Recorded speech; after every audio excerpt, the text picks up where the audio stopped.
Welcome, Allison Crow here. It's Friday morning at this recording. I'm doing a live video, and we'll put this on the podcast.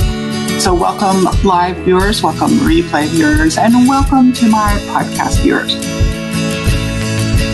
It is the first week of March, and spring is definitely here, and I am so dang grateful because this mama is not a winter girl. Oh, that's another one thing I put on my list. I have a list of just insights I got this week that I want to share with you that I think might be helpful to you. And you know me, I'm going to ramble my way through them. And thanks to those of you who get me. Not everybody's going to get me, but I appreciate those of you who get me. So this week, well, as many of you know, those of you who've listened, I've been coming out of a couple of years of really deep self-care, 3 years of family events, 2 years of personal events, 2 years of surgeries, 2 years of, heart attack, hysterectomy, closing down Solis, which was, and stepping away from positional leadership. I mean, you think the income loss was a hit, which it was, but just being with people has been, was a big hit. And last year was a big year of grief and a big year of my internal and physical systems reorganizing themselves. Many of you know that on the last few years, I have had a very spiritual journey of becoming human, which for me, I did step away from any kind of metaphysical stuff that my closest friends know. Like, it revolted me for a long time. And one of the reasons was because in the past, so when I was young, the religion of my youth, when I was college age and more like positivity and spirituality and religion, and then in my 30s and early 40s, I used spirituality as a way to bypass and actually escape being me, being human. And I felt very actually spiritually called to learn how to be in my body, to not disassociate. Disassociation is a coping mechanism for how things go hard. Many people do it different ways. And I did it through spirituality and things that feel good and positive. So these are all socially acceptable things. Many of my clients, oh my God, I love y'all, recovering people pleasers, overachievers, we call overfunctioners. And in my world, we use labels for clarity, not for diagnosis and not for shame, but just like, oh, that makes sense. And many of us, our coping skills are socially acceptable and they are rewarded by society. And so those parts of us, in IFS terms, right, we are very manager-led. Right. And I have friends and family members who have struggled with firefighter-led systems, like where they're doing very obvious destructive things, where they're, maybe struggling with alcohol addiction or, something that I always say something that there's a 12-step program for. And I feel like I don't really want a 12-step program, but recovering people pleasers, right? And actually that's Al-Anon codependency. Hi, I'm Allison. I'm recovering. And hi, I'm Allison in parts of me are recovering. Hi, I'm Allison. And it's all just so good.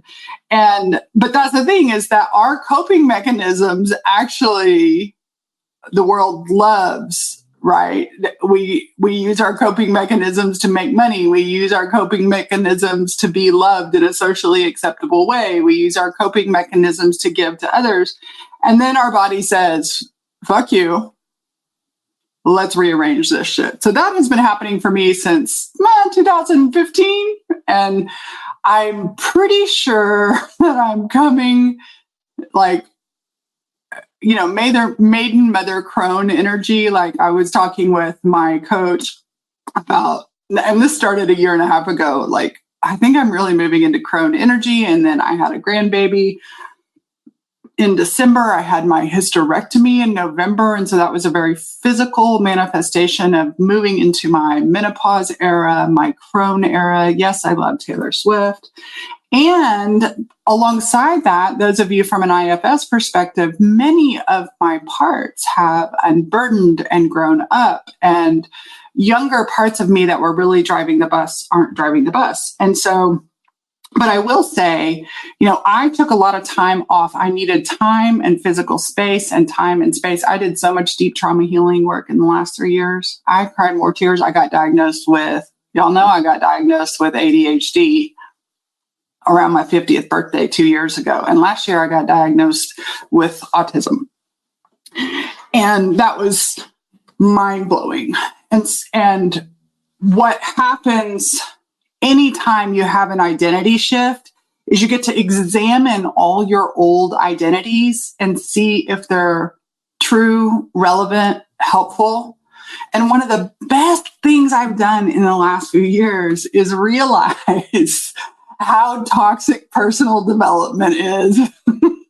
So I've deconstructed Christianity and religion. I've deconstructed capitalism, which made me not want to sell anything. I've deconstructed a lot of politics. I'm still deconstructing all the things. But one of the things I realized that correlated was all the things I've been taught in personal growth are really similar to the things I've been taught in religion.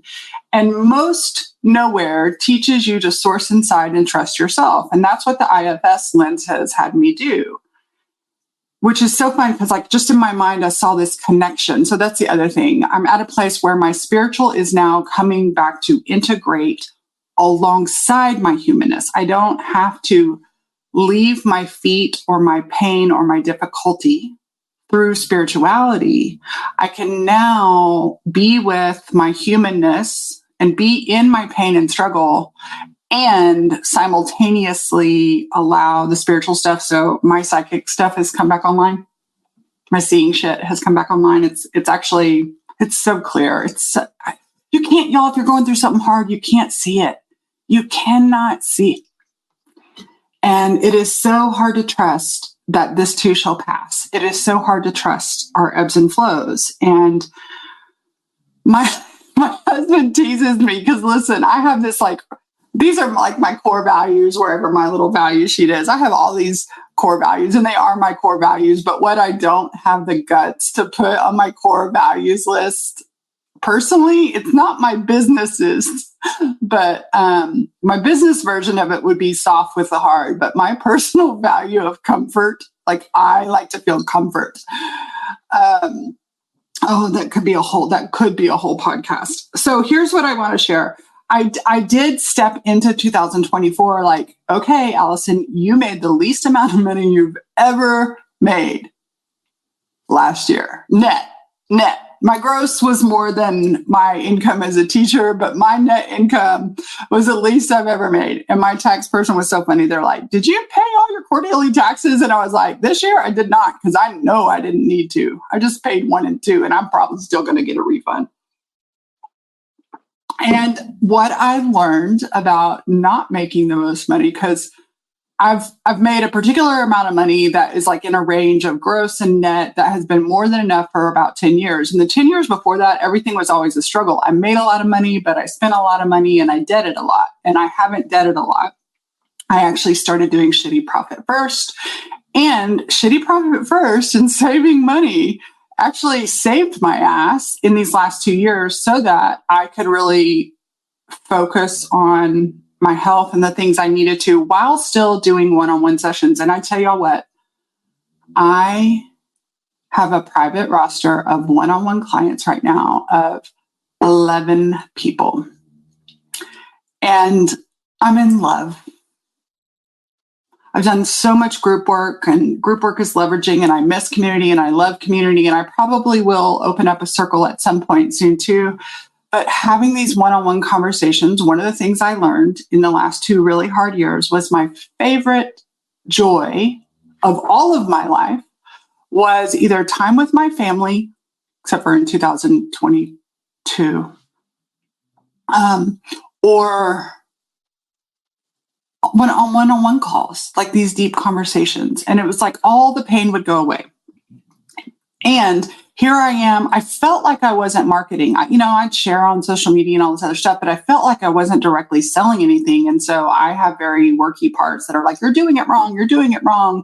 Now, listen, this is the vulnerable part. This part is hard to admit. I felt so insecure last year. I had parts that felt so insecure because I had stepped down from positional leadership and I closed down all my Facebook groups. Like all of them, years of them. I emptied them out and I archived those groups, like not able to open them back up. I closed my coaching membership down.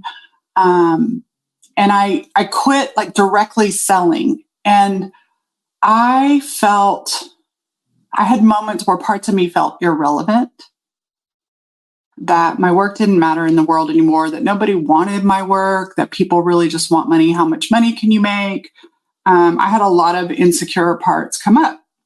And even around what I'm calling reblooming my business. I love springtime. I am watching it happen in my yard, and this is what happens in my soul. And in Texas, we have these perennial native plants that are native to the soil here. And in the winter, they die off. And you cut them back and their little leaves start blooming again. And that's how I feel.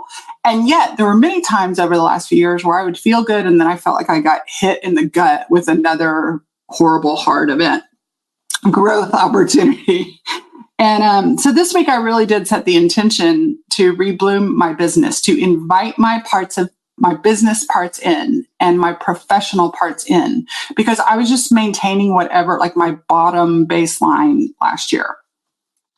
And like, how do I come back into my business, into leadership, into confidence and credibility in my work? No bullshit confidence and credibility. And this week I wrote down, I have this little weekly dashboard, and every single week, it's just by the week, you have your little to-do list in each thing, and it says top priorities. And I wrote down prosperity. I have not written down prosperity in I don't know how long. I have not focused on money. I don't want to say I haven't worried about money because my brain was used to making a certain amount of money, but I have not, like in my business self and in my parts, been like, we need to make money and prosperity. And it was interesting. I also wrote down connection and physical movement. And it was interesting because one of the big lessons that I have learned, I've spoken to on the podcast in the past, was that a lot of my business was unconsciously built through ego and drive and a very, very insecure parts need to be loved and good enough. And that made me a lot of money. And so what happens when you heal all that and you need to make money? And so it's funny because this morning I sat down thinking about this week I sat down, I was like, why? What's my why? And one of my whys was like, I just have a practical need. I need to get my eyes done. I cannot afford a new pair of trifocal with prism glasses every 6 months. So I would like to have eye surgery that is not covered by insurance. I had a bike accident when I was little and I have 20-year-old veneers. And in the next 2 years, those are going to need to be replaced. I don't need a new car. I don't need fancy things. I don't need ego number. I have very practical needs to make more than a baseline revenue for me. Many of y'all know my husband and I dramatically changed our lifestyle and lived below our means, which was also really helpful in a year when I pulled back from driving really hard in business.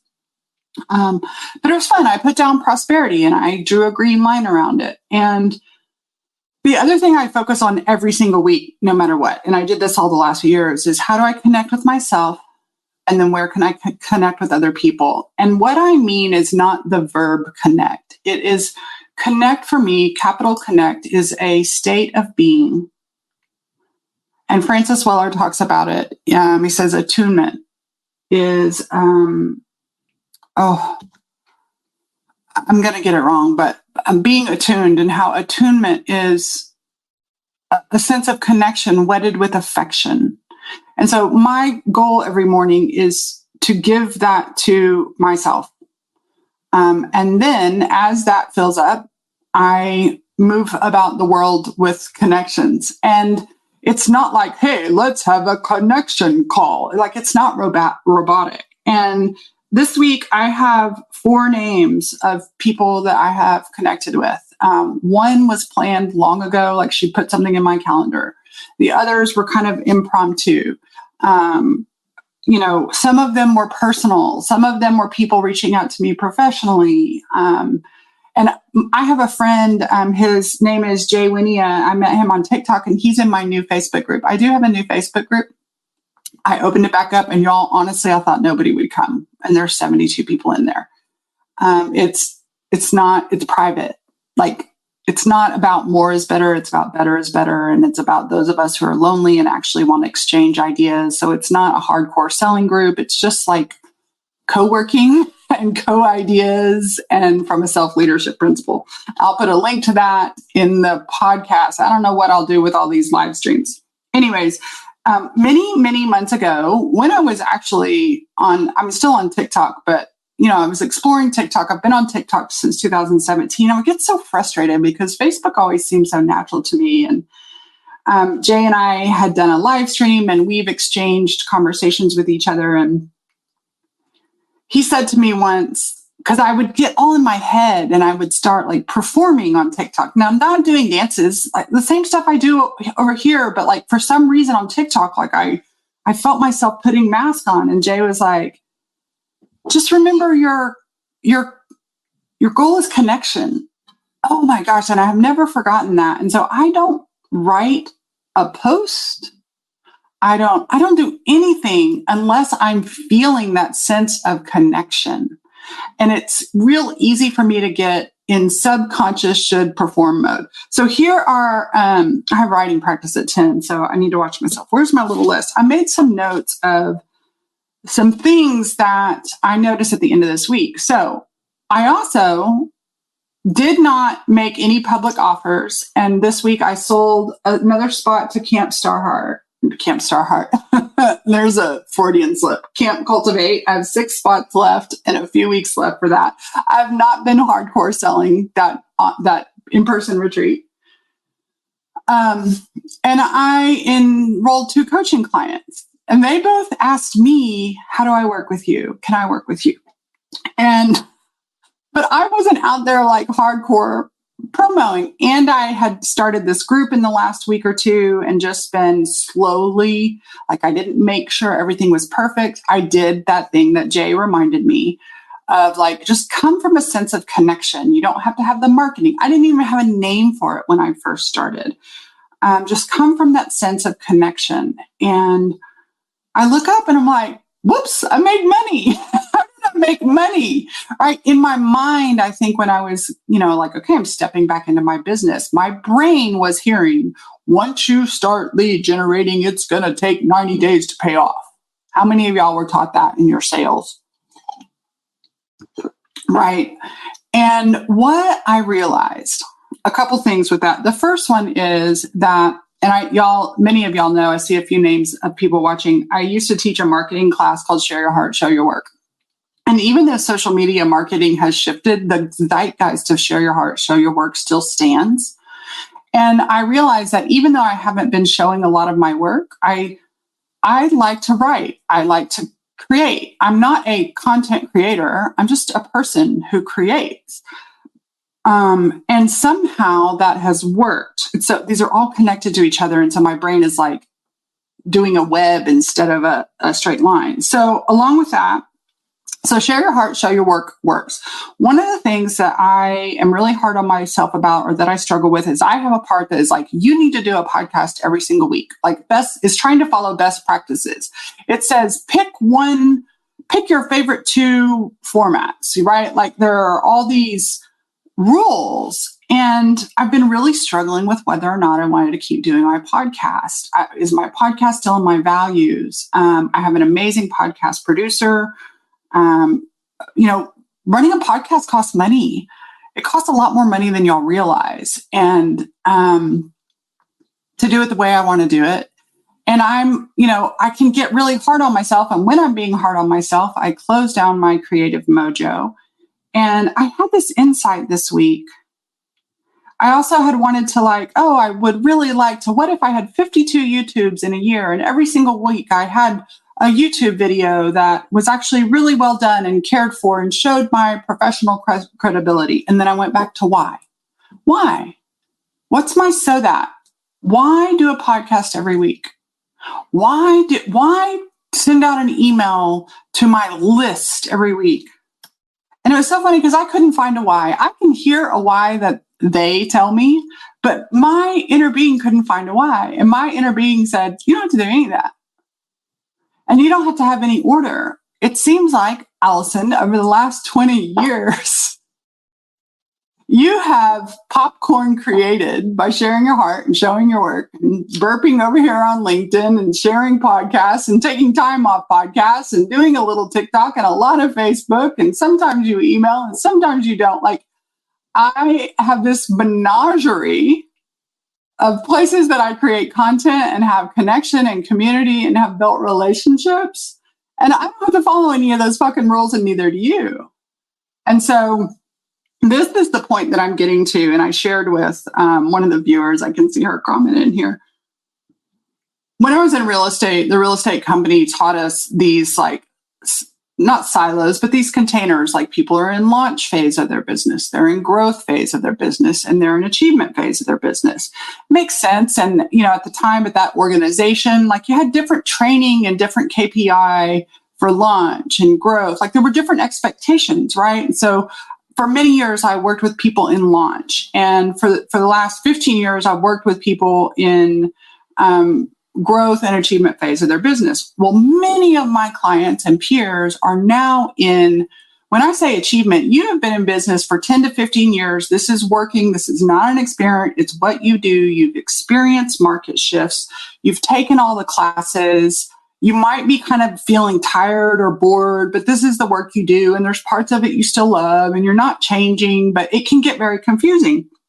And one of the reasons is because our brains and bodies are like a very full closet, and we are holding on to. So interestingly, this week, I talked to 3 different people in achievement phase of their career.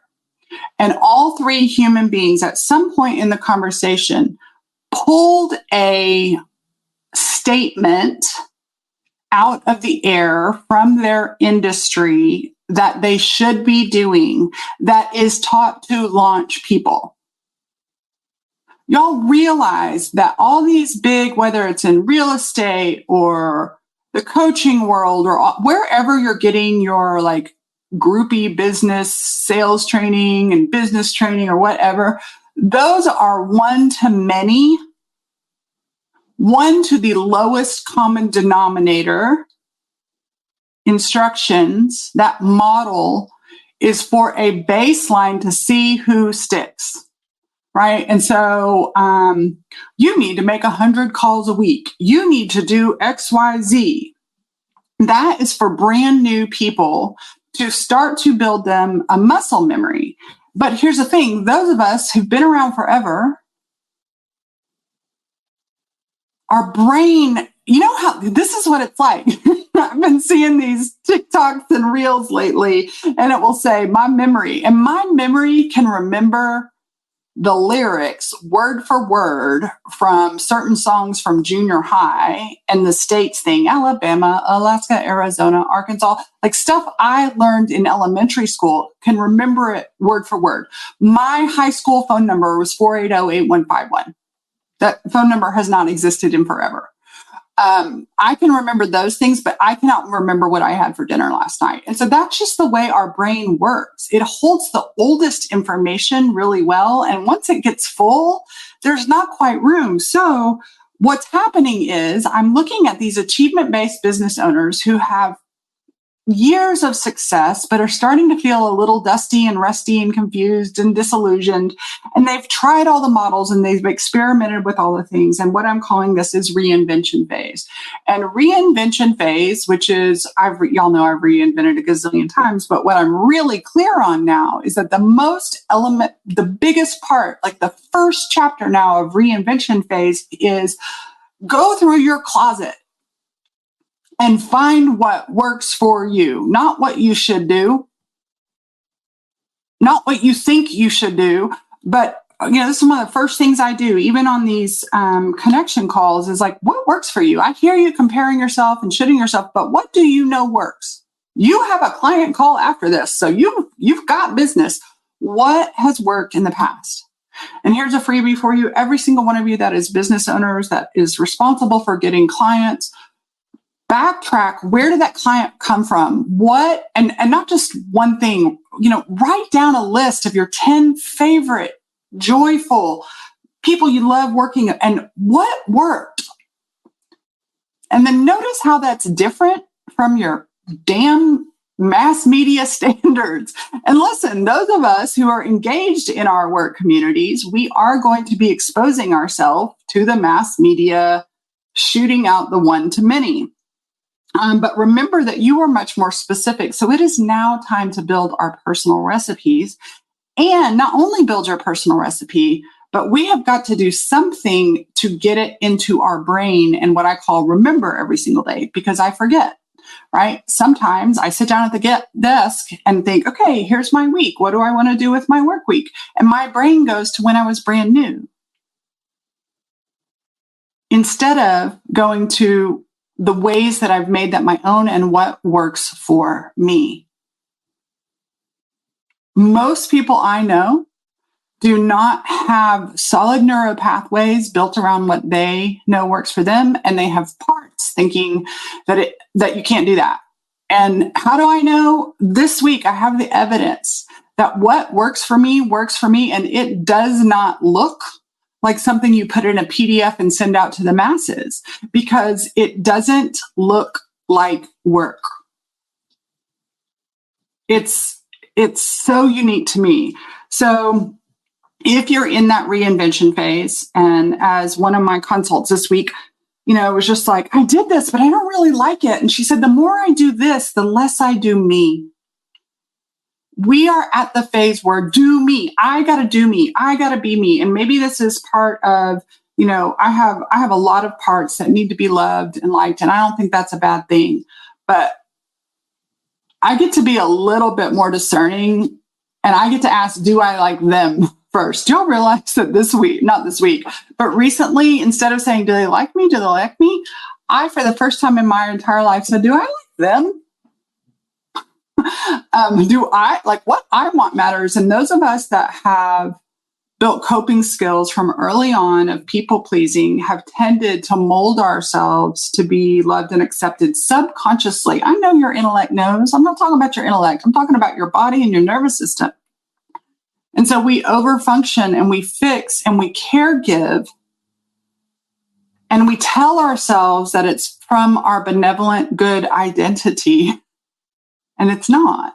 It's from our need to be loved. And that is how my system was trained. And so I'm really examining those things. What do I like? What works for me? What do I want in clients? What do I want my business structure to look like? And listen, I'm with ADD, I'm like, ooh, shiny object, shiny object. And instead of having to say, don't chase shiny objects, okay, experiment with the shiny object. And if it sticks, it sticks. Somehow this podcast is on episode 212. And I happen to know that there's at least 15 unnumbered podcasts. So we probably have 230 podcast episodes over the last 7 years. Somehow it is stuck. Facebook, somehow it is stuck, right? Like sharing your heart. That's why I say share your heart, show your work. It doesn't matter what platform. Apparently my roster is full, so it's fine.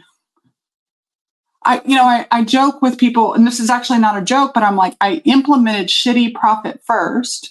Sometimes I do what I call shitty parts work. And what I mean is like even shitty meditation. It's not, this is a big one.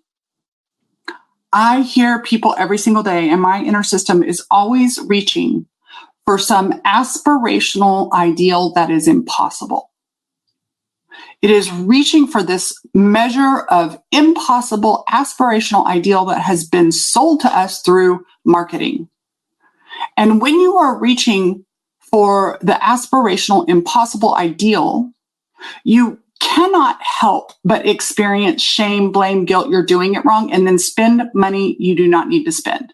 I watch people do it for parenting. I watch people do it for business. I watch women and men do it in their relationships. Nobody is talking about their marriages. And all these relationship people out there are not talking about the bullshit that is just everyday life in their real relationships. We're all holding ourselves to an impossible standard. Beauty, skincare, our looks, our health. We have this imaginary fixation because it's been sold to us. And we need to flip that around and say, what really matters to me? Okay, so I'm trying to figure out the manual of me. Like, I need to write some of these down and remember them. Like, Allison, remember you have vitamin D shortage and need 6,000 IUs of vitamin D a day. All right, and then I can set up systems to help me remember. All right, so I have a system to help me remember to take my vitamin D. I have strategically placed things outside of me. So this is the other piece. I'm circling back to something that I started to talk about before, but the toxic individualism in personal development and spiritual circles is bullshit. One of the things I really like about Gabor Mate's book, The Myth of Normal, and it is a very big, thick book. I've not read the whole thing. I prefer to watch the videos of him talking about it. But so many of the people I hear and listen to, and I hear their parts that say, I'm not normal, I'm not normal. And actually this morning I heard him on a podcast define what the medical world defines as normal,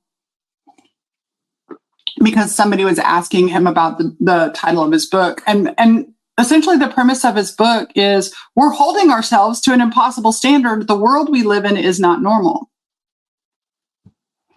If, like, y'all realize, like, marketing is a part of life, but it's not normal. It's not healthy. Social media is here and it's not healthy. And listen, I know that it's not healthy and I'm not leaving it, right? Like, society and the systems of oppression and the way things are set up are not conducive to our thriving. That's on purpose. I don't know that Gabor Mate says this, but I say that. That's on purpose so that we buy shit we don't need and put money in the pockets of people who don't give a shit about us.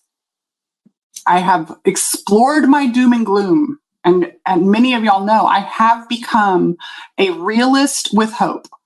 And I used to be an optimist, and I am not an optimist, but I am a realist. I am willing to see the bullshit and then grieve and then go, okay, in this world that I do not like, how do I want to be and how do I want to proceed? So I have learned, like, there has been some things that, especially like the autism diagnosis, and then when I found out I have a genetic mutation of my MTHFR gene, and that specific genetic mutation, which comes from both sides of my family, means that my vitamin D receptors don't work, and vitamin D receptors work with dopamine. And when you have low vitamin D, many of the symptoms are depression. And those of you who've known me for a long time know that I have been open about my lifelong struggle with depression. And I'm looking up there going, it was never psychology of depression. My hypersensitivity was never my psychology. It was never my mindset. It is the math of this beautifully differently made body.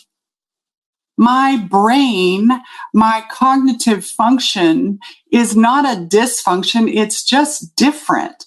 My sensitivity, I used to have a friend and she was like, I don't understand why you care. You feel so much. And she would just look at me like I was a rare bird in a zoo with confusion. I don't know why you care so much. And I'm like, I can't not feel.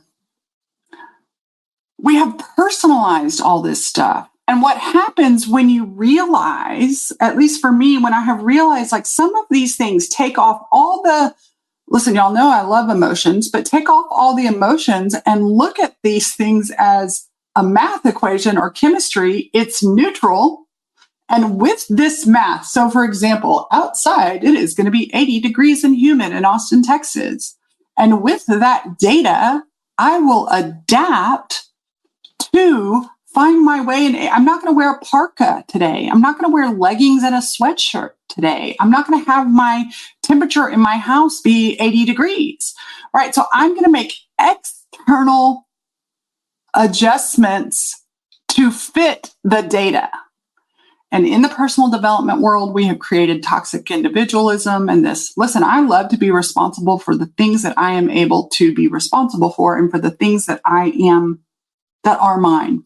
And one of the things I work with almost every single one of my clients, amazing, loving, caring, successful human beings, parents, spouses, good people, is to stop doing work for adults that can be doing that work for themselves. We are over functioning. We are managing other people's emotions. We are managing other people's behaviors. And no wonder we're effing tired.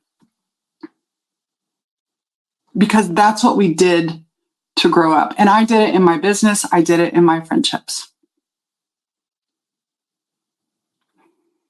And so, we can say have boundaries. I think that's a good imagination. Like, if the boundary were this, how would I react?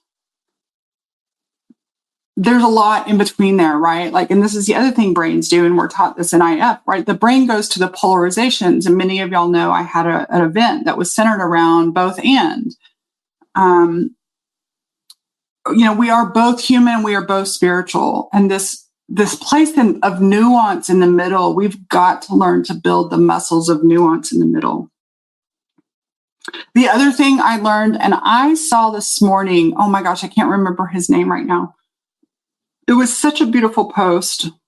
I'll find it. I'll find it, and I'll link it on the podcast notes that will come out on Sunday.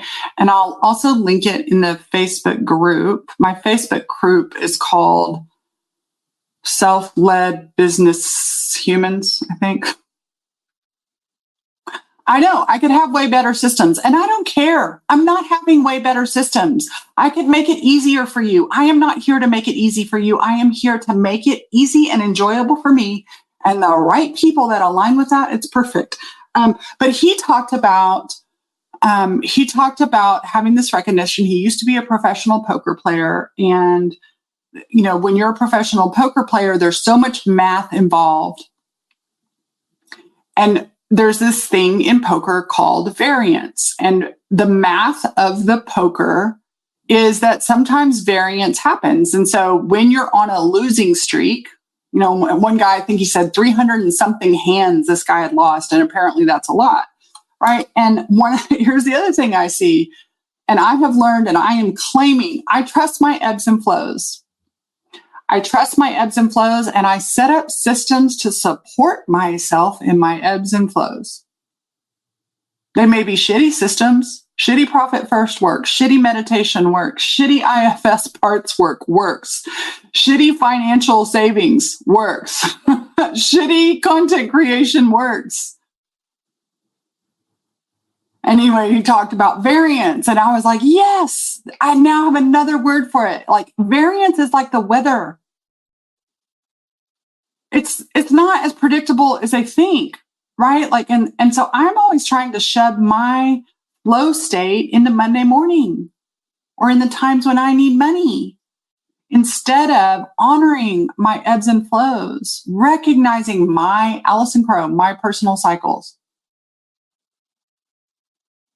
And it's funny because my friend Jody reminds me all the time. She has a better memory than me. She's like, remember last January? Like, you do this every January. You do this every January. She's right.